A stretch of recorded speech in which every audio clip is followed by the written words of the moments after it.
Salam alaikum, Allahumma salli ala Muhammad wa ali Muhammad, bismillah ar-Rahman ar-Rahim. Aujourd'hui, on va voir comment on doit déterminer le ou les califes après le prophète sallallahu alayhi wa alayhi. On est sur le site de aliman.com. Pour les chiites, on a une seule et unique façon pour déterminer les califes après le prophète. Pour nous, c'est le prophète qui doit déterminer qui sont les califes après lui, par leur nom, pour ne pas nous égarer. Alors, on va voir maintenant les différentes façons sur lesquelles les sunnites se sont basés pour déterminer les 4 califes. طرق انعقاد الخلافة. Les façons avec lesquelles on détermine les califes. تثبت ولاية إمام المسلمين بواحد مما يلي. Un calife est calife ou imam si et seulement si une des conditions suivantes est vérifiée. La première méthode, la première façon, il faut que l'imam après le prophète ou le calife après le prophète soit choisi grâce à l'ijma'. L'ijma', c'est la réunion des sahaba. ويتم تنصيبه بمبايعة أهل الحق. Après, ces gens-là, أهل الحل والعقد من العلماء والصالحين. Les grands sahaba et les plus pieux, je ne sais pas d'ailleurs qui va les déterminer et comment ils ont été déterminés, ce sont eux qui prêtent allégeance au calife. Les sunnites et n'importe quel shir, n'importe quel imam te dira que Abu Bakr a été choisi selon cette méthode, selon l'ijma', selon un référendum, un vote, bishura en arabe. Mais si vous regardez mes anciennes vidéos, on va comprendre vite que Abu Bakr n'a pas été choisi par Ashura et par l'ijma'. Parce que tout simplement, il y avait deux parties. Il y avait les Muhajiroun ou l'Ansar. Les Muhajiroun voulaient que Abu Bakr soit calife. L'Ansar voulait que Saad ibn Ubada soit calife. Donc, il n'y avait pas de ijma'. Et beaucoup de grands sahaba n'étaient pas d'accord que Abu Bakr soit calife. Comme Ali alayhi salam, Talha, Zubair et autres personnes. Abu Dar al-Ghifari, Salman al-Farisi, beaucoup de grands sahaba n'étaient pas d'accord. Donc, Abu Bakr n'a pas été choisi selon l'ijma'. Mais si vous posez la question à n'importe quel imam et shir, il vous dira que Abu Bakr a été choisi avec cette méthode, avec l'ijma', avec une entente absolue, il n'y a pas eu de problème. Alors que nous, Abu Bakr a pris sa place comme calife sous la menace, la terreur et le meurtre, comme je l'avais déjà dit. Donc cette condition n'est pas vérifiée, mais malgré cela, Abu Bakr était calife.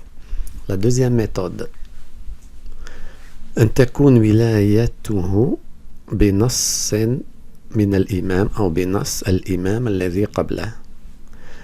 Un calife, le calife actuel, peut être déterminé si le calife qui l'a précédé l'avait choisi. Et c'est avec cette méthode-là que Omar a été choisi. Omar ibn al-Khattab, on le sait très bien, qu'il était calife, il est devenu calife parce que Abu Bakr, avant son décès, l'avait choisi. Avant de mourir, Abu Bakr a dit à tous les sahaba, c'est Omar qui est calife après moi. Donc, le califat de Omar ibn al-Khattab ne s'est pas passé selon l'ijma', selon cette méthode, selon un référendum, selon un vote. Non. Il a été choisi par une détermination de Abu Bakr. C'est cette méthode-là que les chiites utilisent. Pour nous, il faut que le calife, que l'imam soit déterminé, mais pas par n'importe qui, par le prophète lui-même. Parce que si le prophète sallallahu alayhi wa alayhi nous choisit des califes, en les suivant, on est sûr et certain qu'on ne va pas s'égarer, tout simplement. Parce que c'est un choix prophétique. Et donc, c'est un choix qui vient de Allah subhanahu wa ta'ala. Voilà. Donc, une deuxième méthode. Une troisième méthode. أن يحصل الأمر شورى في عدد معين محصور من الأتقياء. Ici, on dit que un calife est calife si un nombre précis de sahaba pieux, min al-atqiya. Cela veut dire qu'il y avait des sahaba qui n'étaient pas pieux, tout simplement. أن يحصل الأمر شورى في عدد معين. Un nombre précis de sahaba détermine le calife. Un nombre précis. Et avec cette méthode-là, Uthman a été choisi. Et qui avait décidé de cette méthode-là, c'était Omar ibn al-Khattab. Omar ibn al-Khattab, avant de mourir, il a choisi 7 sahaba. 6, pardon. Il a choisi 6 sahaba et leur a demandé de choisir le calife après lui. Sachant qu'il y avait des centaines et des milliers de sahaba, mais Omar voulait que ça soit ainsi. Il a choisi 6 sahaba et leur a demandé de choisir un calife après lui. Et Uthman a été choisi. La quatrième façon, أن يتولى على الناس قهرا بقوته. Tout simplement. Un calife peut devenir calife par la force et la terreur. بقوته حتى يذعنوا له. Voilà. Un calife peut être déterminé par la force et la terreur. Et les gens sont obligés de le suivre et de l'obéir. Voilà. Donc, les sunnites ont 4 façons différentes de déterminer les califes. 4 façons différentes. Le problème, c'est que ces 4 façons-là, ça ne vient pas du prophète. Ce n'est pas le prophète qui vous a dit que vous pourrez déterminer les califes après moi, après le prophète, en utilisant, en suivant ces 4 méthodes. Il n'y a aucun hadith authentique venant du prophète sallallahu alayhi wa alayhi qui vous dit que les califes après lui sont choisis avec ces 4 méthodes. Donc ça, ces méthodes-là sont une innovation pure et simple. De qui? Des ulama. Les ulama, vos chirs et vos ulama, vos imams, ils ont vu comment les 4 califes ont été choisis. Ils ont vu que Abu Bakr, soi-disant, a été choisi selon l'ijma', alors que ce n'est pas vrai. Il a été choisi sous la menace et la terreur. Que Omar a été choisi parce que Abu Bakr l'avait déterminé. Que Uthman a été choisi parce que Omar avait déterminé 6 sahaba et leur a donné la mission de choisir un califat. Et là, c'est Muawiyah. Muawiyah n'a pas été choisi, mais il s'est imposé par la force et la terreur. Donc, quand les ulama sunnites et salafistes avaient vu que les 4 califes ont été choisis par ces 4 méthodes, donc ils ont mis en place une règle et vous ont dit que les califes peuvent être choisis selon 1, 2, 3, 4. Donc tout ça, ça ne vient pas du prophète. C'est une innovation, pure innovation. Cela veut dire que le prophète sallallahu alayhi wa sallam est parti de ce monde, est décédé, est parti sans nous laisser un calife, un guide, un imam.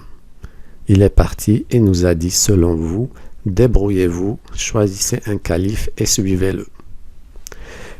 Mais pour les chiites, ce n'est pas du tout ça. Le prophète, avant de partir, nous a déterminé les califes à choisir un par un et les a déterminés par le nom et le nombre. On verra ça dans les prochaines vidéos. Et ça, c'est vraiment une grave accusation à l'encontre du prophète sallallahu alayhi wa sallam. Ici, par exemple, un exemple tout simple, dans notre vie actuelle, dans une entreprise, un directeur, quand il part, quand il est absent, laisse derrière lui un directeur par intérim pour gérer l'entreprise. Mais vous êtes en train de dire que le prophète est parti de ce monde et a laissé l'Umma s'égarer parce qu'il n'a pas déterminé de calife, de guide, de chemin et a laissé les gens, les sahaba, choisir des califes à tort et à travers. Résultat des courses, ils ont été choisis par 4 façons différentes. Sous la menace et la terreur ici, sous la détermination tout simplement de Abu Bakr. Ici, Abu Bakr, en fait, il avait dit que après moi, c'est Omar. Le prophète n'aurait pas pu, franchement, le prophète n'aurait pas pu faire la même chose avant de partir, vous dire que après moi, il faudra suivre un tel et un tel. Donc Abu Bakr, il est beaucoup mieux que le prophète. Avant de partir, il vous a laissé un calife qui est Omar. Mais le prophète, il est parti sans vous laisser un calife. C'est grave. Donc, ce sont les 4 façons, les 4 innovations avec lesquelles vous avez choisi vos califes. C'est pour cela d'ailleurs que la Oumma vit la division depuis ce temps-là.